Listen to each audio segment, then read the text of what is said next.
Hi, it's Ricky from Communication Generation today. And as you may know, I've been trying out free video editors. And today we're reviewing what many people uh, view as the cream of the crop, the best video editor that is free. It does take a little bit of resources. And for that reason, I've been resistant, but I shouldn't have been. It's running quite well, fast enough, plenty fast enough on my wife's computer here. It is an i7 computer, but it doesn't have a big dedicated graphic card or anything like that. And for that reason, I haven't really put it on. Then I'm going to show her my workflow. My wife has said she's making these piano videos, and she said, oh, I want you to say how to do this editor. I don't want to do any training.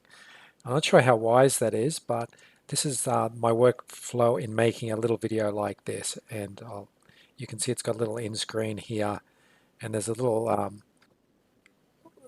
intro at the start that she's already made up. And this video is, I'll show you in here, these are the keys videos. They're kind of like on a side angle like this because of the way it's been recorded from the top using a camera. Then I'm going to put these together and make my little intro to Resolve. I've only been using the program since Friday. It's now Monday, but it's actually been fairly easy to learn. I don't get to show you starting a new project, but I'm sure everybody could work that out. It's simply click start a new project. And then you'll find that you have your media bin, which is your first part, and then you sort of work across here to your deliver on the right hand side. The cut menu here is a new one that they've added, and you can see you have a little timeline at the top here, and as well you have a larger timeline. Then you can edit on either of those. The edit is what we're mostly going to use today, and we're not going to deliver in this video, which is your exporting. Then we'll start off in our media bin. I've actually imported a lot of the videos already, and I've made little bins with them. Then basically you can go into your computer and they'll come up here, and then you can drag them down into the project here. Or what I prefer to do, and most of you I'm sure will prefer to do, is to simply grab your videos and drag them across, and they're there in a split second. Then in my media bin, you can see I've created a little bit of a hierarchy here, and I'm making these little bins as I go. And I'll create a new one here. I'm going to make an F# video. Then I'm going to add a new bin over here, and this is my F# video. And I'll put the videos for my project in here. Now I know there's a face shot for this video, and I'll drag that over to my F# video. There's a particular reason I'm doing it this way, but you can organize these bins however you like. All right, I notice I hadn't dragged this one into the project. Then I'm going to grab that and I'm going to put it directly in that bin that I'm going to use, the F#. Now, both of these were recorded while the piano was running. My wife was speaking, she's playing piano. This is the camera from the front, and the other camera is running from the top at the same time. Then I actually want to sync the sound in these videos, but I don't want to have to like line them up manually and see the sound bars, and that's something you can do in DeVinci now. Then what I'm going to do is I need to do it before I put it in the timeline. This is what I've learned over the weekend.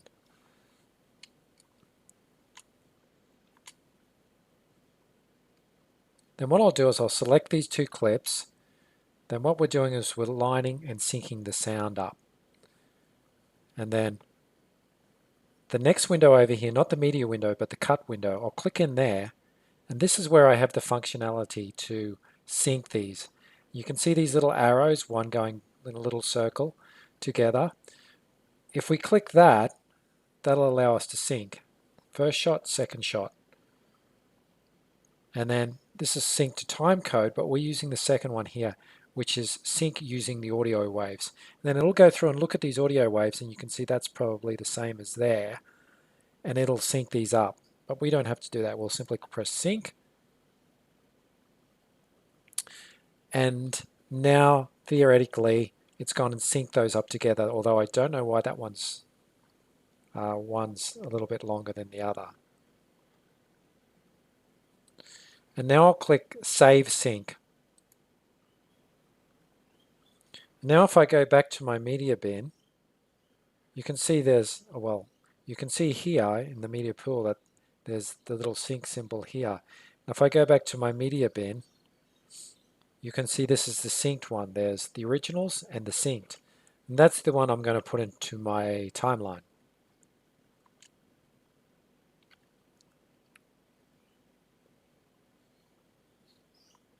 And I'm going to go into edit mode to do this.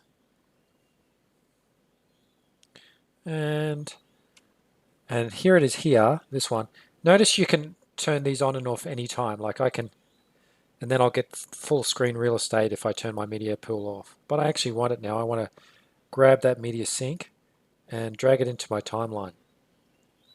Oh, but before I start, I actually need to create a new timeline because it looks like you can see up here that I'm on my previous timeline. And as I've been working through this project, I've got a few timelines here that as I've been working through the project. And I'll quickly show you, close that media pool for a second. If I want those tabs up here, I can come across to the left in my view options. I can turn those tabs on, as well as things like audio waveforms, which I definitely want on, plane, thumbnail.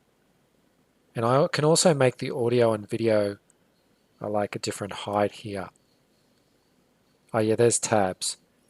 You can see now all these tabs for each of my videos, but I don't want that on. I want the extra real estate, the room to see at the moment.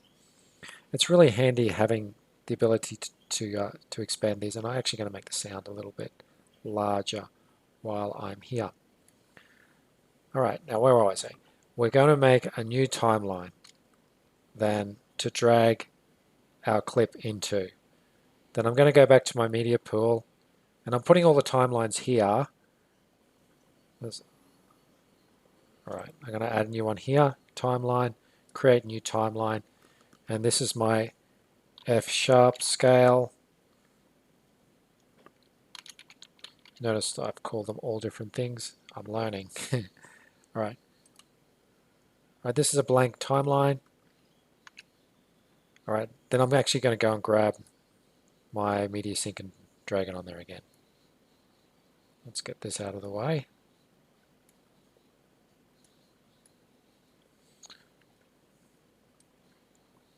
My media sync's there. Then the simplest way to put it on timeline is to simply drag it across. At the cut. For some reason it's not there. Continuing on, you're going to see a lot of this. And I'll drag this down here. Now,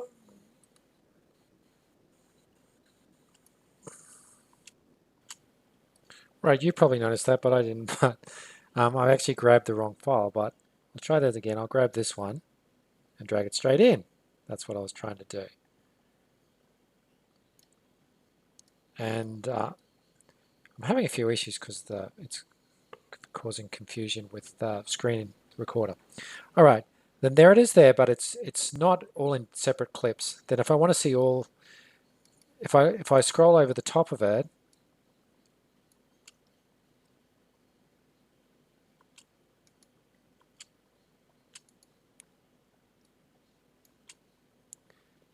it's not good. What I need to do is actually restore all the channels after it's done its sync, because it's combined it into one when it did its sync.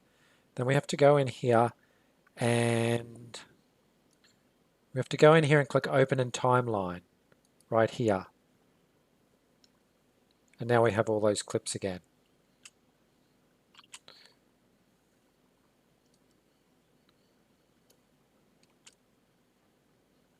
But I want to see it, not that view, I want to get a better view of that. You can see here where both cameras started to roll at the same time near my face here. Then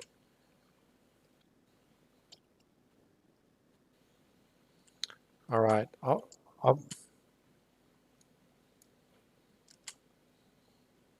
right, then I'll close that media pool because I'm going to need that real estate. And You can see the other problem I have here is it's put the other video on top. There is a way to control that, of course, but I'll come over here and I'll change that. I'll put move track up, and now you can see this video is on top. Now, I wanted to do the screen in screen here and not have this take up the whole screen. And you can see this is already highlighted here. Now, if I click this screen, it's a bit jammed up. Then I actually have to activate this so that I can move things. What it's done is it's locked everything up. You have these little buttons here to turn off sound. You can sort of turn off the top camera here and see through what's underneath. And in the sync, it's put this lock on. If I take these off, then I'm able to access my other controls. What other controls, you ask? Well, the inspector, for example, allows us to do sort of cropping and things like that. But those functions are also over here on this little drop-down menu. You can see crop, dynamic zoom. Then first of all, we're going to transform this to see underneath. You can see the keyboard underneath. And I actually want this to cover the top half of the screen, which is about 50%. I could also put it in here and go to about 50, or I could write the number 50 in. But that's not really, I'm doing that soft edges. And that's actually back over here as well. That's a crop. I'm cropping it to size. And I'm going to take that down a little. And I'm actually going to put soft edges on this crop, which is here as well. That's where I increase the softness of the edges. You actually have to have made a crop to get those soft edges. And it's looking a bit small. I want this picture a pretty good size. Then I'm going to go back to crop, transform, make it a little bigger, and I'll take that across. Put it somewhere like there. Nothing too perfect with this video. And now I'm going to come over to the second video, and same, we're going to rotate this. This is the video underneath. Now we could come over here and we could see the rotation, and we could put in 90 because we're doing it 90 degrees. Click in there, and we can sort of, or I don't know why you can't simply go in there and move it, but you can usually. As I say, I'm a learner here, and that's about 90. But sometimes this is recorded a bit crookedly too, then I probably won't have it exactly 90 degrees. I'll probably go in there, change it a little bit. Oh, all right, doesn't want to play. Now, I want to make this a bit bigger. I'm going to have it at fit, only to see this a bit clearer, and I'll grab my timeline and make a bit more room for myself to see how this is actually looking. I'm looking to see that that's all nice and lined up in a very quick and get these videos done sort of style. Now you can see this is kind of overhanging the keyboard a bit too much now that I've made it bigger. Then I'm going to go back to that top layer.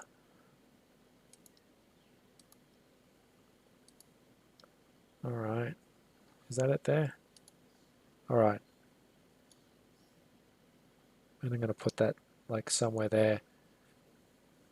And I actually don't mind that that goes off the top. I like how that all fits together.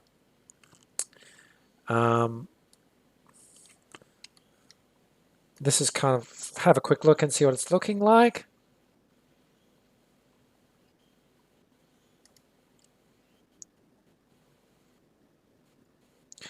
All right, that's looking pretty good.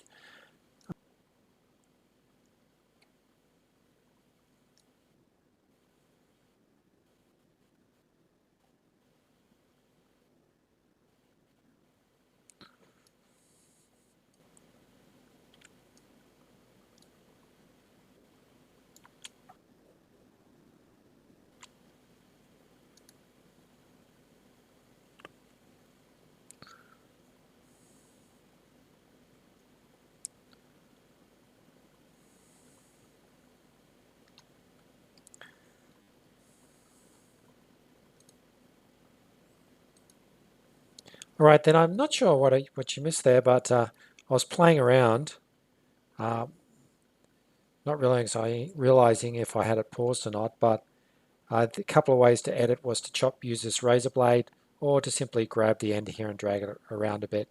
And the other thing I was doing after that was grabbing my intro and putting it in a new channel here. Then this is actually turning into quite a funny video because here I couldn't work out where my intro went, and I've actually got this great big long clip. I can't remember how I think I placed it uh, there incorrectly at the start of the video. And I couldn't work out what was going on, but that shows how handy this cut screen is. Like I'm editing here, I was like, where is it? I haven't really noticed the time code. I come over to the cut screen and I'm thinking, if I look here, I can't see because then I think it's this extra video here that I've got on top. Let's put this on top.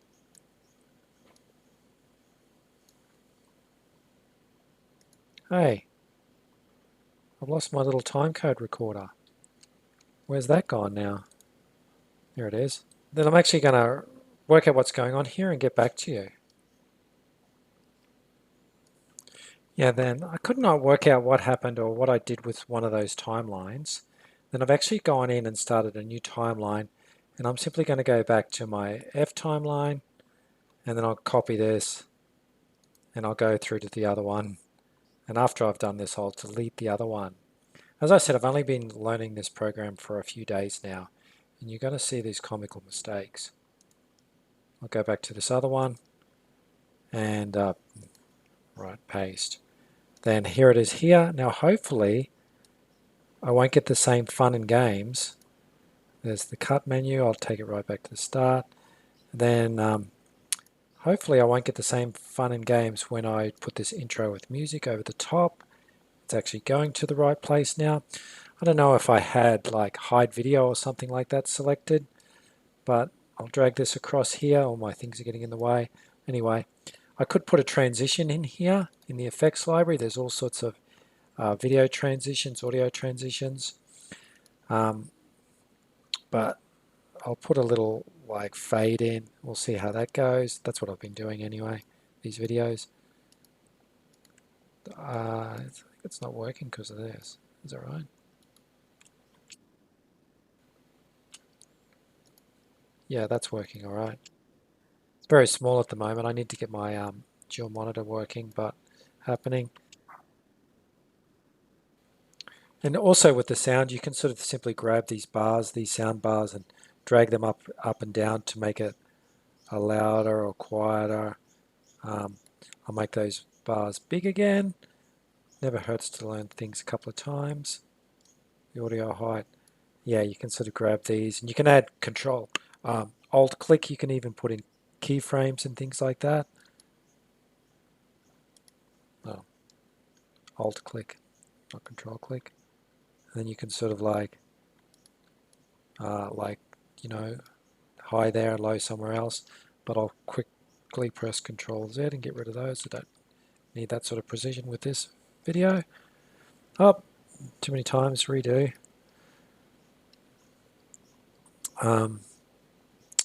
Yeah, there we are. That'll do. And the other clip I wanted to put in was, which is here, which is the little outro as well, which is in, I have it here in the master ones, which is this little outro. Then I'm dragging this across to here, and you can see you have all these options, and I'm going to put it appended end. And if I use this to sort of double view here, let's put it right at the end. I actually want it about there. I'll go and see what this looks like. I'll put a little crossfade in there. I'll get a little bit closer again. Whoops. This is obviously the wrong way to do this. But put a little fade in. We'll see how that looks.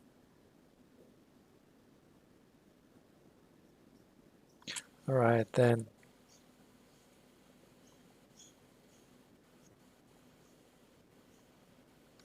Oh, I had to trim the end too, I didn't realize. All right, then I'll get a little bit of, take that over and I'll have this sort of working together.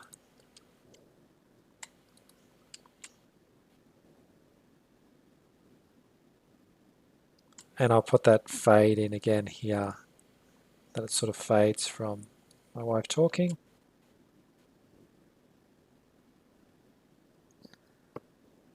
And I sort of, yeah, the sounds are competing with one another. For some reason that fade hasn't come in now. What I want to do is grab that, oh there it is, little red. I don't know if you saw that, but it keeps flopping back. Doesn't like it. For some reason it doesn't want to crossfade. And I think if I try and put a transition in, it'll get fussy about that too. For a transition, I'm going to need a little extra room on the end here. And I'll put a little cross dissolve. You can put it to one side or you can put it in the middle. I'm putting it in the middle. There you go. I've put a cross dissolve instead. It's a little bit fast, but these are fast videos. That's about my video for today. Thanks for watching.